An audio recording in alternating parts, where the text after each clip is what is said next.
Alors, mon amour, ne trouves-tu pas que notre dernier endroit est tout simplement merveilleux? Il n'y a que toi et moi. Que demander de plus? Oui, je sais quoi demander de plus. Tu ne penses pas à moi, c'est ça? Tu penses encore à lui, à ton Léo. Mais pourquoi? Nous étions si heureux ensemble. Tout le monde nous le disait. Nous étions un si joli couple. Pourquoi tu as fait ça? Pourquoi tu es parti? Le pire dans l'histoire, tu as choisi de partir le jour de notre anniversaire. Comme si tu avais fait exprès. Exprès de vouloir me faire le plus de mal. Mais je ne t'en veux pas. Non. J'ai appris à accepter ce qui ne pouvait pas être changé et à modifier tout le reste. Vois-tu, cela fait plusieurs jours maintenant que tu es là, dans cette vieille grange. Cette grange perdue au milieu de nulle part. Oh, pas la peine de vouloir essayer de faire quoi que ce soit. Tu sais, personne ne viendra ici. Le propriétaire, il me semble qu'il doit être marseillais, parisien, je ne sais même plus. Tu sais, l'un de ces grands richoux, dans une grande ville, qui ne fait même pas attention à ce qu'il a. Et oui, en effet, cela fait 20 ans qu'il a cet hangar. Il n'y a certainement pas foutu les pieds depuis. Il ne sait même pas qu'il l'a. Enfin, probablement. La seule chance qu'on te découvre, qu'on nous découvre, ça sera sûrement dans son testament, quand ses enfants verront quelle propriété ils auront acquis. Nous sommes aujourd'hui le 14 février, la fête des amoureux. C'est notre fête. Même si je dois te partager, ce n'est pas un problème. Je l'accepte. Ton Léo recevra ce que tu lui as donné. Tu lui as donné ton cœur, moi je garde le reste. Vois-tu, peu avant de t'amener ici, j'ai trouvé sur le Deep Web, oui, excuse-moi, je ne te l'avais jamais dit, que j'allais là-bas. Il y a plein de choses qui ont changé depuis que tu es parti. Où en étais-je? J'ai regardé sur le Deep Web et j'ai trouvé une petite annonce très intéressante. Un gros lot d'outils de chirurgie. Certains sont assez dépassés, des pièces de musée, et certains ont servi, sûrement plus que pour de la chirurgie. J'ai eu le lot pour pas très cher. J'ai économisé sur les antidouleurs, je n'en ai pas pris. Je ne pense pas qu'on en aura besoin. Tu as promis ton cœur à Léo, il le recevra. D'ailleurs, aurais-tu vu une petite... Ah non, c'est bon, laisse, je l'ai trouvée. La petite scalpel. Je l'avais affûtée en pensant à toi. Elle est prête, pile pour ce moment. Léo recevra bel et bien ton cœur, mais il ne recevra rien d'autre. Tu as dû remarquer que j'avais creusé un trou derrière nous, assez profond. Une fois que j'aurai envoyé le petit cadeau à Léo, je nous mettrai tous les deux dedans, et je nous ferai disparaître dans un très grand barbecue. Comme cette fois romantique, toi et moi sur la plage, avec ce petit feu de camp qui nous servait en guise de lumière. Cela nous rappellera de merveilleux souvenirs. Qu'est-ce qu'il y a, mon amour? Oh, excuse-moi. Tu ne peux pas parler, c'est vrai. Je regrette de t'avoir enlevé ta langue. Mais comprends-moi. Tu n'arrêtais pas de crier. Cela me déconcentrait beaucoup. Et tu me mettais tellement mal à l'aise à me traiter de fou. Pourquoi me traitais-tu comme ça? Je ne fais rien de mal. Allez, c'est pardonné. Maintenant, faisons le petit partage. Ne t'inquiète pas, je te rejoindrai d'ici peu. Je te rejoindrai dans un amour éternel. Maintenant ne bouge pas, ça va piquer quelques minutes. Et n'oublie pas que je t'aime énormément.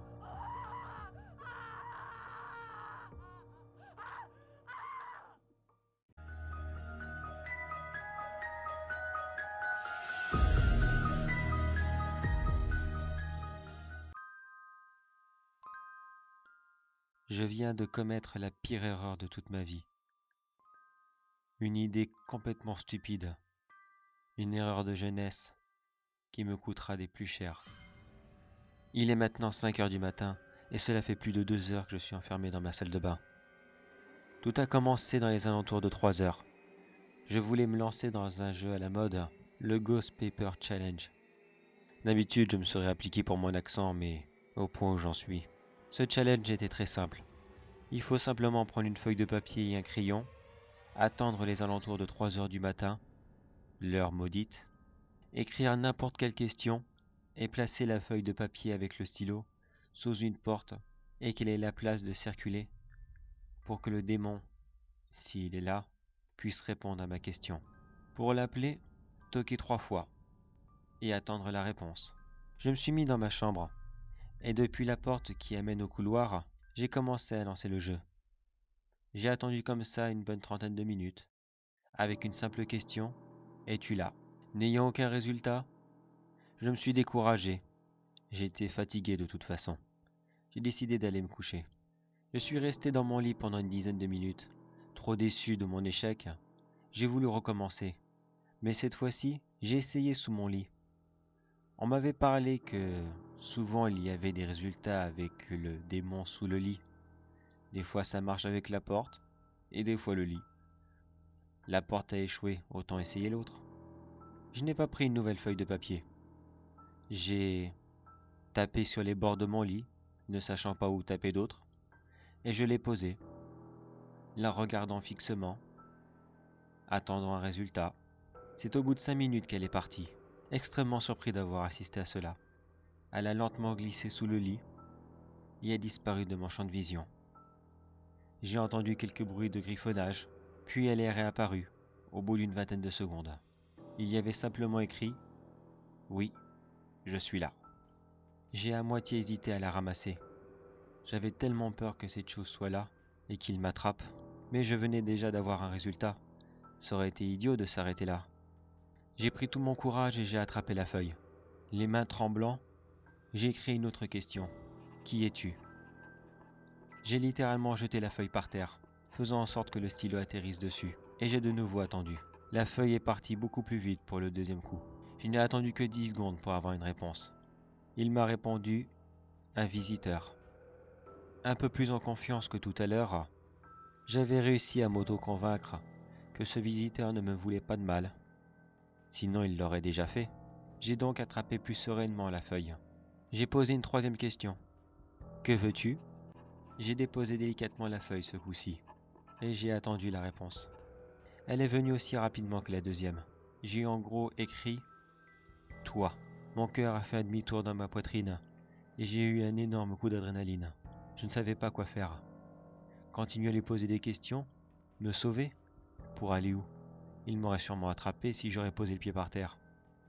Rester là et attendre? Il était à peine 3h30. J'ai quand même posé une quatrième et dernière question.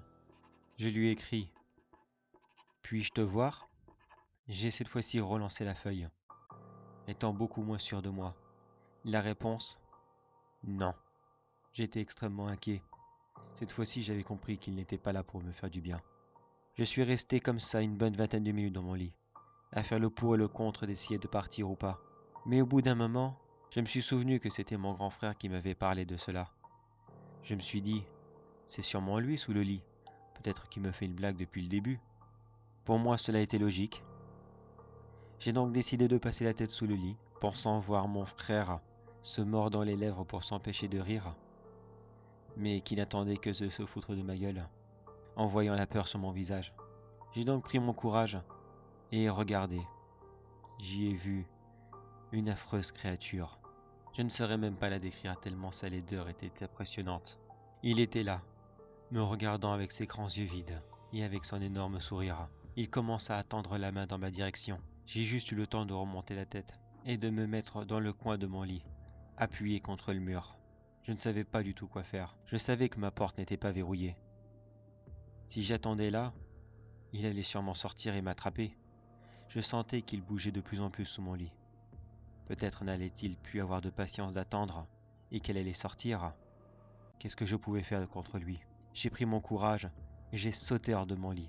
J'ai fait un bond de plus d'1 mètre, espérant mettre assez de distance entre moi et le dessous du lit pour qu'il ne puisse pas m'attraper.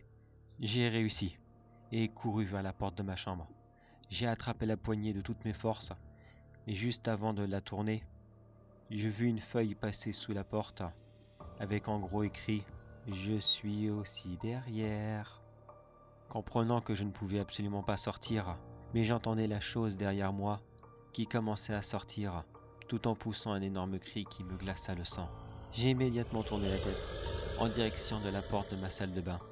Mais je n'avais pas essayé le challenge depuis cette porte. J'avais peut-être une chance de pouvoir m'y cacher. Alors j'y ai couru. Je l'ai ouvert sans faire attention à quoi que ce soit qui pouvait être à mes pieds et je me suis enfermé. Heureusement pour moi, il n'y avait rien. Ne pas avoir fait le challenge depuis cette porte ne l'avait visiblement pas fait venir ici. Cela fait maintenant quelques heures que je suis par terre, en train d'attendre que le soleil se lève, que ma mère vienne et qu'elle puisse me libérer de cet enfer. J'aimerais pouvoir partir, mais il y a quelques instants, une feuille vient d'apparaître d'en dessous la porte de ma salle de bain, avec marqué en dessous « Je vais t'attendre et je vais t'attraper ».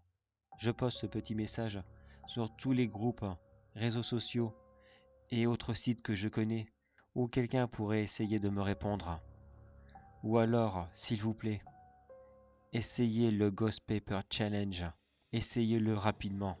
Je ne vous souhaite pas la même situation que moi, mais si cela arrive, peut-être que j'aurai le temps de sortir ou de me faire oublier, de me cacher, je ne sais pas. Mais s'il vous plaît, attirez-le loin de moi. Aidez-moi.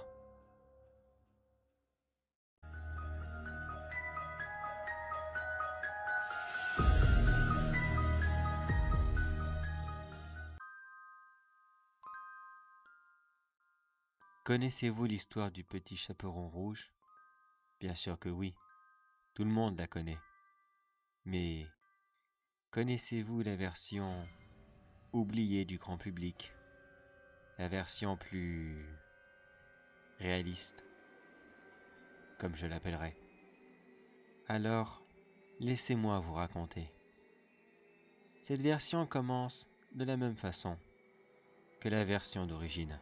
Le petit chaperon rouge quitta sa maison avec son panier contenant tout ce qu'il faut pour sa grand-mère, qui vivait tout seul dans les bois, dans sa très belle maison, qu'elle hérita de son défunt mari, et qui, visiblement, ne devait pas trop lui manquer. Pour aller la voir, le petit chaperon rouge passa par un petit raccourci que lui avait recommandé un ami, mais déconseillé sa mère. Il faut dire qu'elle a maintenant la quinzaine. Elle est un petit peu forte tête, mais tout à fait normale pour une ado de cet âge. Son chemin se passa très bien, elle ne rencontra personne. Mais pourtant, un loup était là. Il la regardait passer, et il l'entendait fredonner qu'elle allait apporter ce panier à sa grand-mère. Le loup n'était pas bête. Il savait très bien de quelle grand-mère elle voulait parler. Il n'y en avait qu'une seule de toute façon. Une seule vieille dame, suffisamment radine et insociable pour vivre au fond des bois, dans sa somptueuse maison. L'animal resta quand même prudent. Les temps étaient très durs pour lui. Il ne voulait pas risquer de se battre ou de faire peur à ce petit dîner, car ses enfants en avaient tellement besoin. Non, à la place, il courut dans les bois et arriva à la maison de la grand-mère en premier. Son idée était simple, prendre sa place et attendre le chaperon rouge. Quand il entra dans la maison, par chance pour lui, elle était complètement vide. La grand-mère venait de s'absenter, comme à son habitude, se dit-il. Il ne perda pas de temps. Il se bricola un costume rapide, avec les vêtements et le peu de maquillage qu'il trouva. Il se mit dans le lit et fit semblant d'être la vieille dame. Lorsque le chaperon rouge arriva chez sa grand-mère, elle ne sonna même pas. Pourquoi faire après tout? Ce n'est que sa grand-mère. On va pas non plus être maniaque sur les politesses quand on est en famille. Elle fouilla dans la belle maison et trouva la grand-mère finalement dans la chambre, couchée dans le lit. Elle pensa immédiatement qu'elle était malade et qu'elle lui avait apporté de quoi se remettre sur pied. Le loup était malheureusement trop peu sûr de lui. Il voulait lui sauter dessus, mais il n'avait vraiment pas envie de la laisser partir. Il attendait le bon moment et continuait à jouer le jeu. Quand le chaperon rouge ouvra son panier, elle y sortit une très belle tarte. Elle la tendit au loup, lui demandant de la tenir 5 minutes. Le loup la prit entre ses pattes, il eut à peine le temps de lever les yeux vers le chaperon rouge, qu'il remarqua qu'elle avait déjà brandi un couteau, qui à la base devait être destiné à couper la tarte, mais qui finalement se logea dans la poitrine de l'animal. Un énorme hurlement se fit sentir de lui, mais le chaperon rouge était tellement excité par son acte qu'elle ne fit même pas attention aux cris de l'animal. Elle recommença, 1 fois, 2 fois, 3 fois, jusqu'à ce qu'elle n'entende plus rien. Le loup tomba du lit et gisa dans une énorme mare de sang. Elle se dit que ça y est, cette vieille pourrie était enfin partie. Une saloperie de plus ou de moins dans ce monde, ça ne changera rien, mais pour elle et sa famille, ça serait le début d'une bien meilleure vie. Cette vieille radine ira enfin nourrir quelqu'un, les asticots, et eux vivront enfin heureux avec l'argent qui aurait dû leur être mérité. Mais pas le temps non plus de faire la fête. Elle avait peur que quelqu'un la remarque. Elle sortit la lettre de suicide, elle sortit la lettre qu'elle avait préalablement préparée, et elle la déposa sur le lit. Une annonce d'une préparation de suicide, signée de la part de sa grand-mère, une signature qu'elle savait tellement bien imiter. Grâce à cette lettre, elle pensait être lavée de tout soupçon. Elle n'avait qu'à dire qu'elle était arrivée au mauvais moment, et qu'elle l'avait trouvée déjà comme ça. Mais malheureusement, elle n'eut pas le temps de la déposer sur le lit et de mettre en scène son suicide improvisé, car le nouveau copain de la grand-mère entra dans la pièce à ce moment-là. Un chasseur du coin, un grand homme dans la cinquantaine, encore très bien baraqué pour son âge. Il n'avait certainement pas eu beaucoup de mal à séduire la vieille dame, qui devait être en manque d'amour depuis la disparition de son défunt mari. Il vit ce que le chaperon rouge avait fait. L'homme entra dans une colère noire. Le chaperon rouge bien sûr essaya de s'expliquer, de dire que cela n'était pas elle, qu'elle l'avait trouvé ainsi. Mais rien ne collait, et l'homme n'était absolument pas dupe. Surtout que la vieille dame, comme il la connaissait bien, n'avait absolument aucune tendance suicidaire. Dans sa grande colère, il attrapa le chaperon rouge par la gorge et serra de toutes ses forces. Il la tenit comme ça pendant plus de 2 minutes, jusqu'à ce que le visage de la gamine devint tout bleu et qu'elle ne fit plus aucun mouvement. Il la laissa tomber lourdement sur le sol et partit. À ce jour, on ne l'a plus jamais revue. La morale de l'histoire originale a toujours été qu'il ne faut pas parler aux inconnus, mais pour cette version oubliée, je vous laisse imaginer la vôtre. Après tout, ce sont des petits secrets qui resteront en famille.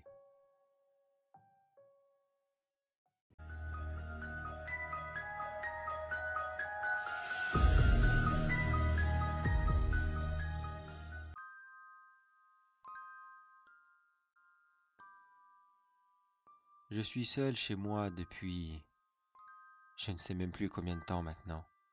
Je regarde à la fenêtre de ma chambre, qui se trouve au dernier étage de la maison. Ils arrivent. Ils sont 3 cette fois-ci. Visiblement, ils se sont bien préparés. Je vois des gros sacs, sûrement pour transporter beaucoup d'objets. Enfin, c'est ce qu'ils espèrent. Je vois aussi des pieds de biche, probablement pour casser tout le mobilier que je possède, peu que je possède encore. L'un d'entre eux est armé visiblement. Ce petit groupe est visiblement plus méfiant que le dernier. Voyez-vous, je ne peux malheureusement pas sortir de chez moi. Quelques petits soucis d'ordre médical, si vous préférez. Je ne supporte pas trop la lumière. C'est ce que me disait mon médecin. C'est ce que me disait ma mère. Je suis donc enfermé ici, depuis des années maintenant. Personne n'ose venir me voir. Et il est impossible pour moi d'aller en ville, de m'acheter mon repas et de faire comme tout le monde. La seule compagnie que j'ai réussi à me trouver, c'est d'avoir répandu cette rumeur via des connaissances qui parcourent la ville et les autres aux alentours. Disons qu'une grande richesse attendrait tous ceux qui oseraient venir dans cette maison, et comme seul gardien qu'ils y trouveraient serait un jeune qui vit désespérément seul. Les voir me fait toujours chaud au cœur. Certes, ils n'ont aucune bonne intention, mais je n'en ai aucune à leur égard non plus. Ils viennent d'entrer dans la maison. Ce petit groupe a l'air d'être prudent, mais pas trop visiblement. Je les entends avancer à pas de géant.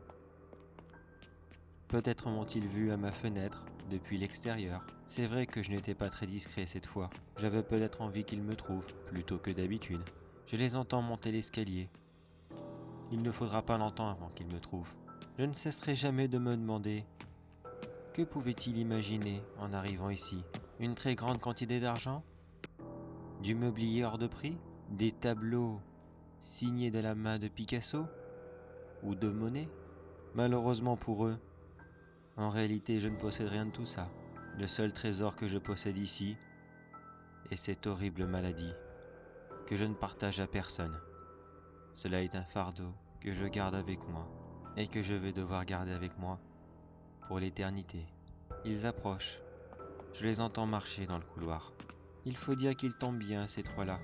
La dernière visite remontait d'il y a au moins 2 mois, et je ne vous cacherai pas que je n'avais plus aucune goutte des précédents visiteurs. Je me demande cette fois-ci quel goût ils auront, ceux-là. Allez, je veux me mettre dans le coin de la pièce. Une petite surprise les attendra. Comme d'habitude, ils vont rentrer, avancer, se demandant où je suis passé, et c'est là que je les croquerai à pleines dents. Ils ne me verront même pas arriver. J'ai si soif que je boirai le premier jusqu'à la dernière goutte, et j'attacherai les autres dans ma cave pour les consommer un peu plus tard. S'ils ne meurent pas de faim entre-temps, il est grand temps pour moi de les accueillir comme il se doit.